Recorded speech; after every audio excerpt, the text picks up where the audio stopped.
ಆಕಾಶವಾಣಿ ಮಂಗಳೂರು. ಕಾವ್ಯಯಾನ ಕವಿ ಮುದ್ದಣನ ಶ್ರೀರಾಮಾಶ್ವಮೇಧಂ ಕಾವ್ಯದ ವಾಚನ ವ್ಯಾಖ್ಯಾನ. ಈಗ ಕಾವ್ಯಯಾನದ 31ನೆಯ ಹೆಜ್ಜೆ. ಇಂದಿನ ಕಾವ್ಯಯಾನದಲ್ಲಿ ವಾಚನಕಾರರಾಗಿ ಭಾಗವಹಿಸುವವರು ಉಷಾ ಹೆಚ್ ಜೋಯ್ಸಾ. ವ್ಯಾಖ್ಯಾನಕಾರರು ಡಾ ಸತ್ಯನಾರಾಯಣ ಮಲ್ಲಿಪಟ್ನ. ಸೀತೆಯನ್ನ ವಾಲ್ಮೀಕಿ ಮಾತನಾಡಿಸ್ತಾ ಇರುವಾಗಲೂ ಅವಳಿಗೆ ಇನ್ನೂ ರಾವಣನ ಗುಂಗು ಹೋಗಿಲ್ಲ. ಹಾಗಾಗಿ ವಾಲ್ಮೀಕಿಯನ್ನ ಅವಳು ಕಪಟಿ ಅಂತಲೇ ತಿಳಿದಿದ್ದಾಳೆ. ಬೇಡ, ನಾನು ನಿನ್ನ ಹತ್ರ ಮಾತನಾಡೋದಿಲ್ಲ ಅಂತ ಅವಳು ಭಯಭೀತಲಾಗಿ ಹೇಳ್ತಾಳೆ. ವಾಲ್ಮೀಕಿ ಹೇಳ್ತಾನೆ, ನಾನು ತಪಸ್ವಿ, ಈ ವನದಲ್ಲಿರುವವನು, ನಾನು ವಾಲ್ಮೀಕಿ. ವಾಲ್ಮೀಕ ಅಂದರೆ ಹುತ್ತ, ಹುತ್ತದಿಂದ ಮೂಡಿದವನು ವಾಲ್ಮೀಕಿ ಅನ್ನುವುದು. ಗೋಪಾಲಕೃಷ್ಣ ಅಡಿಗರು ಒಂದು ಕಡೆ ಒಂದು ಒಳ್ಳೆ ಮಾತನಾಡ್ತಾರೆ. ಹುತ್ತ ಕಟ್ಟದೆ ಚಿತ್ತ ಮತ್ತೆ ಕೆತ್ತೀತೇನು ಪುರುಷೋತ್ತಮನ ಆ ಅಂತರೂಪುರೇಖೆ. ಅಂದರೆ ಮನಸ್ಸು ಹುತ್ತ ಕಟ್ಟಿತ್ತು. ವಾಲ್ಮೀಕಿಗೆ ದೇಹಕ್ಕೆ ಹುತ್ತ ಕಟ್ಟುತ್ತೋ ಇಲ್ವೋ ಗೊತ್ತಿಲ್ಲ, ಆದರೆ ರಾಮನ ಚಿತ್ರವನ್ನು ಬರೆಯುವಂತಹ ಮನಸ್ಸಿಗೆ ಒಂದು ಹುತ್ತವನ್ನು ಕಟ್ಟಿತ್ತು. ಅಂತಹ ವಾಲ್ಮೀಕಿ ತಾನು. ಯಾವಾಗ ವಾಲ್ಮೀಕಿಯ ಹೆಸರನ್ನ ಅವಳು ಕಿವಿಗೆ ಕೇಳಿಸ್ಕೊಳ್ತಾಳೆ, ಪ್ರಾಯಶಃ ಸೀತೆಗೆ ವಾಲ್ಮೀಕಿಯ ಹೆಸರನ್ನು ಅಯೋಧ್ಯೆಯಲ್ಲಿ ಯಾವತ್ತೋ ಒಂದು ದಿವಸ ಕೇಳಿದ್ದಿರಬಹುದು, ಯಾಕಂದರೆ ಆ ಕಾಲಕ್ಕೆ ಬಹಳ ಪ್ರಸಿದ್ಧನಾದಂಥ ಮುನಿ. ಆಗ ಅವಳಿಗೆ ಸ್ವಲ್ಪ ಧೈರ್ಯ ಬರ್ತದೆ. ಧೈರ್ಯ ಬಂದು ವಾಲ್ಮೀಕಿಯ ಪ್ರಶ್ನೆಗಳಿಗೆ ಉತ್ತರ ಹೇಳುವ ಪ್ರಯತ್ನವನ್ನು ಮಾಡ್ತಾಳೆ. ಸುತೆಗೆ ಮನದ ಭಯದ ಕವಲ್ಪತ್ತುವಿಡೆ, ಭೂಸುತೆಗೆ ಮನದ ಭಯದ ಕವಲ್ಪತ್ತುವಿಡೆ, ಸಂದೆಯ ಮೆನಸು ಪೆಡಮ್ಮೆಟ್ಟೆ, ದಿಟದ ನಂಬುಗೆ ಇಂಬುಗೊಳೆ, ದಿಟದ ನಂಬುಗೆ ಇಂಬುಗೊಳೆ, ಅಂತಪ್ಪೊಡೆ ನೀಮಾನ್ಯಂ ನೀಮಾನ್ಯಂ ನಿನಗೆರಗುವೆಂ ತಂದೆ ಎನ್ನಿರವನೇ ನಂಬೆನೋ,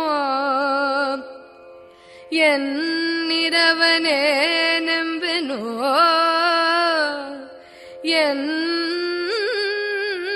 ಎನ್ನಿರವನೇ ನಂಬೆನೋ. ಜನಕರಾಜಂಗೆ ಮಗಳಾಗಿ ದಶರಥಂಗೆ ಸೊಸೆಯಾಗಿ, ಶ್ರೀರಾಮಂಗೆ ಪಟ್ಟದರಸಿಯಾಗಿ, ಎನ್ನಿರವನೇ ನಂಬೆನೋ.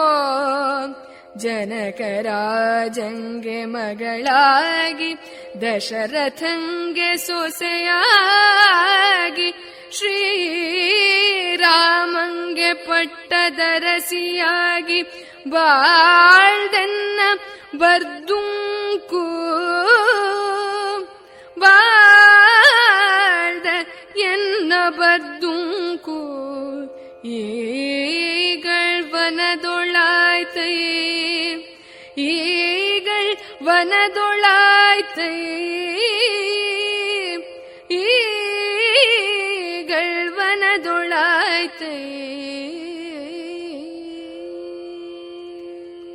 ವಾಲ್ಮೀಕಿಯನ್ನು ಕಂಡಾಗ ಮನಸ್ಸಿನಲ್ಲಿ ಇದ್ದಂಥ ಇಬ್ಬಗೆಯ ಆಲೋಚನೆ, ಋಷಿಯೂ ಇರಬಹುದು ಮಾಯಾವಿಯೂ ಇರಬಹುದು ಅನ್ನುವಂಥ ಆಲೋಚನೆ. ವಾಲ್ಮೀಕಿಯ ಹೆಸರನ್ನು ಕೇಳಿದಾಗ ಆ ಆಲೋಚನೆ, ಆ ದ್ವಂದ್ವ ಸೀತೆಯ ಮನಸ್ಸಿನಿಂದ ದೂರ ಆಯಿತು. ಸೀತೆಯ ಮನಸ್ಸಿನಲ್ಲಿದ್ದಂತಹ ಸಂದೇಹ ಆಗ ಬಗೆಹರಿಯಿತು. ಸತ್ಯ ಯಾವುದು ಅಂತ ಗೊತ್ತಾಯಿತು. ಯಾಕೆಂದರೆ ಸತ್ಯವೇ ಮೂರ್ತಿವೆತ್ತು ಎದುರುಗಡೆ ಬಂದದ್ದನ್ನು ಅವಳು ಕಂಡಿದ್ದಾಳೆ. ಹೀಗಾಗಿ ಆ ಅಪರಿಚಿತವಾದ ಕಾಡಿನಲ್ಲೂ ಅಪರಿಚಿತವಾದ ವಾಲ್ಮೀಕಿ ಪರಿಚಿತನಾಗಿ ಅವನ ಪ್ರಶ್ನೆಗಳಿಗೆ ಅವಳು ಉತ್ತರವನ್ನು ಕೊಡ್ತಾಳೆ. ನೀನು ವಾಲ್ಮೀಕಿಯೇ ಆಗಿದ್ರೆ, ನೀನು ತಪಸ್ವಿಯಾಗಿದ್ದರೆ ನೀನು ನನಗೆ ಮಾನ್ಯನಾದವನು. ನಾನು ನಿನಗೆ ನಮಸ್ಕಾರವನ್ನು ಮಾಡ್ತೇನೆ ತಂದೆ ಅಂತ ನಮಸ್ಕಾರವನ್ನು ಮಾಡ್ತಾಳೆ. ತನ್ನ ಪರಿಸ್ಥಿತಿಯನ್ನು ಕುರಿತು ಅವಳು ಹೇಳ್ತಾಳೆ. ತಾನು ಯಾರು? ಜನಕನಂತಹ ಮಹಾರಾಜನಿಗೆ ಮಗಳಾದವಳು, ದಶರಥನಂತಹ ಮಹಾರಾಜನಿಗೆ ಸೊಸೆಯಾದವಳು. ಆ ಕಾಲದಲ್ಲಿ ಇದ್ದಿರಬಹುದಾದ ದೊಡ್ಡ ದೊಡ್ಡ ಚಕ್ರವರ್ತಿಗಳವರಿಬ್ಬರು, ಒಬ್ಬ ಜನಕ, ಒಬ್ಬ ದಶರಥ, ಒಬ್ಬನಿಗೆ ಮಗಳು, ಒಬ್ಬಳಿಗೆ ಸೊಸೆ. ಯಾರನ್ನ ಮದುವೆ ಆದವಳು? ಶ್ರೀರಾಮಚಂದ್ರನಿಗೆ ಪಟ್ಟದ ರಸಿಯಾಗಿ ಬಂದವಳು. ಈ ಎಲ್ಲ ಹಿರಿಯರ ಈ ಹಿರಿತನದ ಜೊತೆಯಲ್ಲಿ ಬದುಕಿದಂತಹ ಬದುಕು ಇವತ್ತು ಕಾಡಿಗೆ ಬಂದು ಬಿದ್ದಿದೆ. ನನ್ನ ಬದುಕು ನಾಡಲ್ಲಿ ಇರಬೇಕಾಗಿತ್ತು, ಅದು ಕಾಡಲ್ಲಿ ಬಂದು ಬಿದ್ದಿದೆ. ಯಾಕೆ ಕಾಡಲ್ಲಿ ಬಂದು ಬಿದ್ದಿದೆ ಅನ್ನೋ ವಿಚಾರವನ್ನ ವಾಲ್ಮೀಕಿಗೆ ಸೀತೆ ನಿವೇದಿಸ್ತಾಳೆ. ರಕ್ಕಸನೊಳ್ ಬಂದಿವಾಳ್ದೆನ್ನನು, ರಕ್ಕಸನೊಳ್ ಬಂದಿವಾಳ್ದೆನ್ನನು,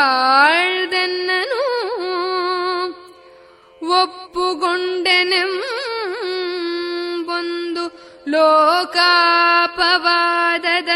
ದೂಸರಿಂ, ಒಪ್ಪುಗೊಂಡೆನೆಂಬೊಂದು ಲೋಕಾಪವಾದದ ದೂಸರಿಂ, ಶ್ರೀರಘುಜನು ಎನ್ನ ನಡವೆಯೊಳ್ ಬಿಸುಳ್ಪುದೆಂದು, ಎನ್ನ ನಡವೆಯೊಳ್ ಬಿಸುಳ್ಪುದೆಂದು, ಲಕ್ಷ್ಮಣಂಗೆ ಬೆಸನಮಿತ್ತು ಕಳಿಪಿದನೈ, ಅಂತೂ ಲಕ್ಷ್ಮಣೀಗಳೇ ಉಳಿದು ಪೋಪಿನಂ, ಕಾಡಿಂಗೆ ಕೋಳುವೋದೆನೆಂಬೊಂದು, ಕಾಡಿಂಗೆ ಕೋಳುವೋದೆನು ಎಂಬೊಂದು ಭೀತಿಯಂ ಬೆದರಿ, ಬೆಬ್ಬಳವೋಗಿ ಬನಗಳ್ ತಲೆಗೆ ಕರಂಗಿತ, ಬನಗಳ್ ತಲೆಗೆ ಕರಂಗಿದ ಈ ಮರಂಗಳಿರುಂಬಿನೊಳ್, ಈ ಮರಂಗಳಿರುಂಬಿನೊಳ್ ದೆಸೆಗೆಟ್ಟುವನ ಪಿಶಾಚದಂತಿರೆ, ದೆಸೆಗೆಟ್ಟು ವನ ಪಿಶಾಚದಂತಿರೆ, ಇದೆ ಕೊಳ್ ಮರುಗುತ್ತಿರ್ದಪಂ. ತಾನು ಯಾಕಿಲ್ಲಿದ್ದೇನೆ ಎನ್ನುವ ವಿಚಾರವನ್ನ ಅವನಿಗೆ ನಿವೇದಿಸ್ತಾಳೆ.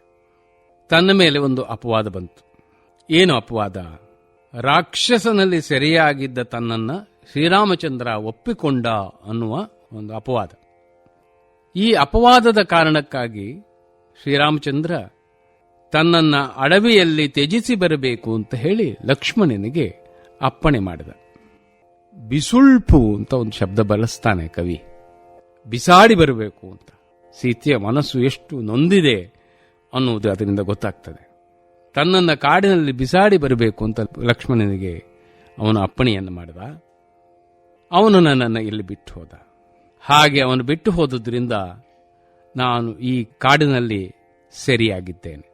ಸೀತೆಗೆ ವನವಾಸ ಹೊಸದಲ್ಲ, ಇದು 2ನೇ ವನವಾಸ. ಹಾಗಾದರೆ ಆಗ ರಾಮ ಲಕ್ಷ್ಮಣ ಇಬ್ಬರು ಜೊತೆಗಿದ್ರು, ಈಗ ಒಬ್ಬಳೇ ಇದ್ದಾಳೆ. ಕಾಡಿನಲ್ಲಿ ಎಲ್ಲೂ ಹೋಗಲಿಕ್ಕೆ ಸಾಧ್ಯವಿಲ್ಲದೆ ಗರ್ಭಿಣಿಯಾದವಳು ಈಗ ಸೆರೆಯಾಗಿದ್ದಾಳೆ, ಬಂಧಿಯಾಗಿದ್ದಾಳೆ. ಸೊ ಈ ಸರಿಯಾದ ಭೀತಿಯಿಂದ ಗಾಬರಿ ಹೊಂದಿ ವನದ ಕತ್ತಲೆಗೆ ಕಪ್ಪಾಗಿ ಕಾಣುವ ಈ ಮರಗಳ ಇಕ್ಕಟ್ಟಾದ ಪ್ರದೇಶದಲ್ಲಿ ದಿಕ್ಕು ತಪ್ಪಿದ ಪಿಶಾಚಿಯ ಹಾಗೆ. ಸೀತೆ ಬಳಸುವ ಪದ ನೋಡಿ, ವನಗಳ ಕಪ್ಪು ಕಪ್ಪಾದ ಈ ಇಕ್ಕಟ್ಟಿನಲ್ಲಿ ಹಗಲಿನಲ್ಲೂ ದಟ್ಟವಾದ ಅರಣ್ಯ ಕಪ್ಪು ಕಪ್ಪಾಗಿ ಕಾಣಿಸ್ತಾ ಇರ್ತದೆ. ಈ ಕಪ್ಪು ಕಪ್ಪಾದ ಮರಗಳ ಒಳಗೆ ತಾನು ಪಿಶಾಚಿಯಾಗಿದ್ದೆ. ಅಂತರ್ ಪಿಶಾಚಿ ಅಂತ ಒಂದು ಪದ ಬಳಕೆ ಇರ್ತದೆ. ಆಚೆಯೂ ಇಲ್ಲದೆ ಈಚೆಯೂ ಇಲ್ಲದೆ ಬದುಕುವ ಆ ರೀತಿಯಲ್ಲಿ ಪಿಶಾಚಿಯಾಗಿ ನಾನು ಮರುಗುತ್ತಾ ಇಲ್ಲಿ ಬದುಕ್ತಾ ಇದ್ದೇನೆ ಅಂತ ಹೇಳುವ ತನ್ನ ದಯನೀಯವಾದ ಸ್ಥಿತಿಯನ್ನ ವಾಲ್ಮೀಕಿಗೆ ಅವಳು ನಿವೇದಿಸ್ತಾಳೆ. ಆದರೆ ಇಷ್ಟೆಲ್ಲ ಪರಿಸ್ಥಿತಿ ಇದ್ರೂ ತಾನು ಸಾಯಬಹುದಾಗಿತ್ತಲ್ಲ, ಆತ್ಮಹತ್ಯೆ ಮಾಡಿಕೊಳ್ಳಬಹುದಾಗಿತ್ತಲ್ಲ, ತಾನು ಯಾಕೆ ಮಾಡಿಕೊಳ್ಳಿಲ್ಲ? ವಾಲ್ಮೀಕಿ ಹೇಳುವ ಮಾತು ಕೇಳಿ. ಎನ್ನೀ ಅಳಿಮೈಯಂ ಬಾವಿದಾವುಗಳ್ಗೊಪ್ಪಿಸಿ ಎನ್ನೀ ಅಳಿಮೈಯಂ ಬಾವಿದಾವುಗಳ್ಗೊಪ್ಪಿಸಿ ಎನ್ನಿನಿಯಂ ಮಗುಳ್ದುಂ ಕಾಣಲಕ್ಕುಮೆಂದೊಡೇವನೈ ಪೆರುದಿಂಗಳ ಗರ್ಭಿಣಿಯಪ್ಪಿನಂ ಪೆರುದಿಂಗಳ ಗರ್ಭಿಣಿಯಪ್ಪಿನಂ ಆತ್ಮಹತ್ಯ ಭ್ರೂಣಹತ್ಯ ದೋಷಗಳೊರ್ಮೊದಲೊಳೆ ಬಂದೊದಗುವುಮೆಂದೇ ಮಾಂಡೆಂ ಆತ್ಮಹತ್ಯ ಭ್ರೂಣಹತ್ಯ ದೋಷಗಳೊರ್ಮೊದಲೊಳೆ ಬಂದೊದಗುವುಮೆಂದೆ ಮಾಂಡೆಂ ಹಾ ಹಾ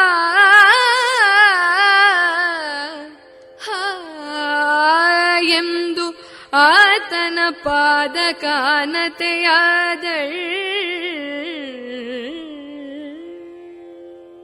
ರಾಮ ತನ್ನನ್ನ ಕಾಡಿನಲ್ಲಿ ಬಿಸಾಡಿ ಬಾ ಅಂದಮೇಲೆ ತನಗಿನ್ನು ಬೇರೆ ದಾರಿ ಇರಲಿಲ್ಲ. ನಾನು ಬಾವಿಗೋ ಹಗ್ಗಕ್ಕೋ ನನ್ನ ಶರೀರವನ್ನು ಒಪ್ಪಿಸ್ಬೋದಾಗಿತ್ತು, ಆತ್ಮಹತ್ಯೆ ಮಾಡಿಕೊಳ್ಬೋದಾಗಿತ್ತು.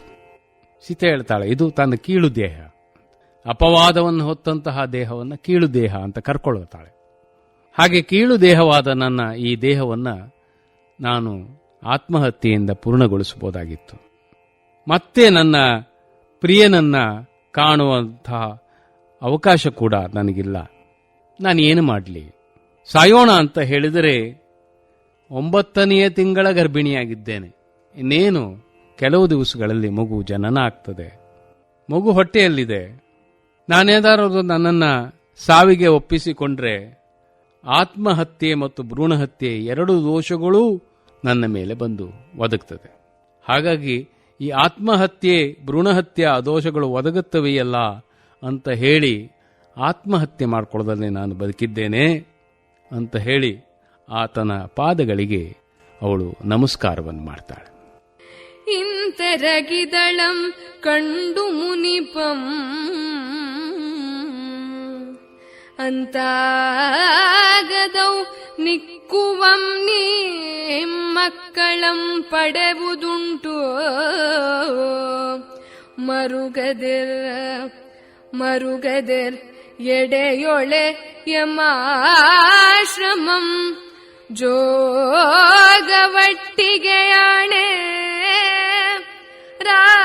ರಾಘವನಾಣೆ ಮಗಳೆಂದೆ ನಿನ್ನ ಸಲಪುವೆಂ ಏಳೌ ಎಂದು ಸಂತೈಸಿ ಭಾಗ್ಯಲಕ್ಷ್ಮಿಯಂ ಕೊಂಡುಯ್ವ ದೀನನಂ ತಿರ ಸಂತಸದಿಂ ತನ್ನಾಶ್ರಮದತ್ತಣ್ಗೆ ಕರೆದುಯ್ದಂ.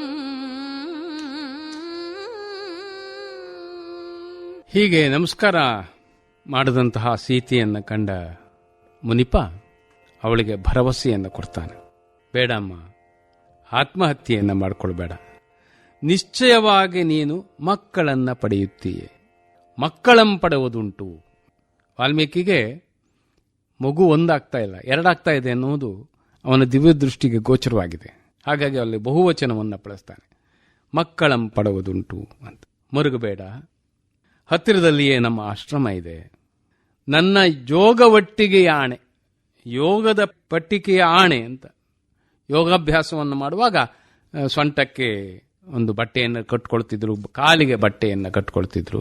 ಬಹಳ ಪವಿತ್ರ ಅಂತ ಭಾವಿಸಲಾಗಿತ್ತು. ಅದರ ಮೇಲೆ ಆಣೆ ಇರ್ತಾನೆ. ನನ್ನ ಯೋಗ ಬೆಟ್ಟಿಗೆಯ ಆಣೆ, ಇನ್ನೂ ಅವಳ ಮೇಲೆ ಭರವಸೆ ಬರಬೇಕು ಅಂತ ಹೇಳಿ ಶ್ರೀರಾಮನ ಆಣೆ, ನಿನ್ನನ್ನು ಮಗಳು ಅಂತ ಪೋಷಿಸ್ತೇನೆ ಅಂತ. ಮಗಳ ಹಾಗೆ ನಿನ್ನನ್ನು ನೋಡ್ಕೊಳ್ತೇನೆ, ಮಗಳಂತೆ ನಿನ್ನನ್ನು ನೋಡ್ಕೊಳ್ತೇನೆ, ಏಳು ಏಳು ಅಂತ ಹೇಳಿ ಅವಳನ್ನು ಸಮಾಧಾನ ಮಾಡ್ತಾನೆ. ಸಮಾಧಾನ ಮಾಡಿ ಅವನಲ್ಲಿಂದ ಕರ್ಕೊಂಡು ಹೊರಡ್ತಾನೆ. ಹೊರಡುವುದನ್ನು ಕವಿ ಹೇಳ್ತಾನೆ, ಭಾಗ್ಯಲಕ್ಷ್ಮಿಯನ್ನು ಕರೆದುಕೊಂಡು ಹೋಗುವ ಹಾಗೆ ಅಂತ. ಸೀತೆಯನ್ನು ಆಶ್ರಮಕ್ಕೆ ಹೋಗುವುದು ಭಾಗ್ಯಲಕ್ಷ್ಮಿಯೇ ಆಶ್ರಮಕ್ಕೆ ಹೋದಾಗೆ ಅಂತ ಹೇಳಿ ದರಿದ್ರ ಭಾಗ್ಯಲಕ್ಷ್ಮಿಯನ್ನು ಕರ್ಕೊಂಡು ಹೋದ ಹಾಗೆ ವಾಲ್ಮೀಕಿ ಸೀತೆಯನ್ನು ಕರ್ಕೊಂಡು ತನ್ನ ಆಶ್ರಮದ ಕಡೆಗೆ ಹೋಗ್ತಾನೆ. ಕಾವ್ಯಯಾನ ಮುದ್ದಣ ಕವಿಯ ಶ್ರೀರಾಮಾಶ್ವಮೇಧಂ ಕಾವ್ಯದ ವಾಚನ ವ್ಯಾಖ್ಯಾನ ಪ್ರಸಾರವಾಯಿತು.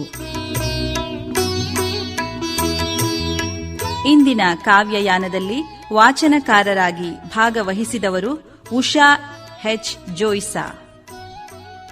ವ್ಯಾಖ್ಯಾನಕಾರರು ಡಾಕ್ಟರ್ ಸತ್ಯನಾರಾಯಣ ಮಲ್ಲಿಪಟ್ನ.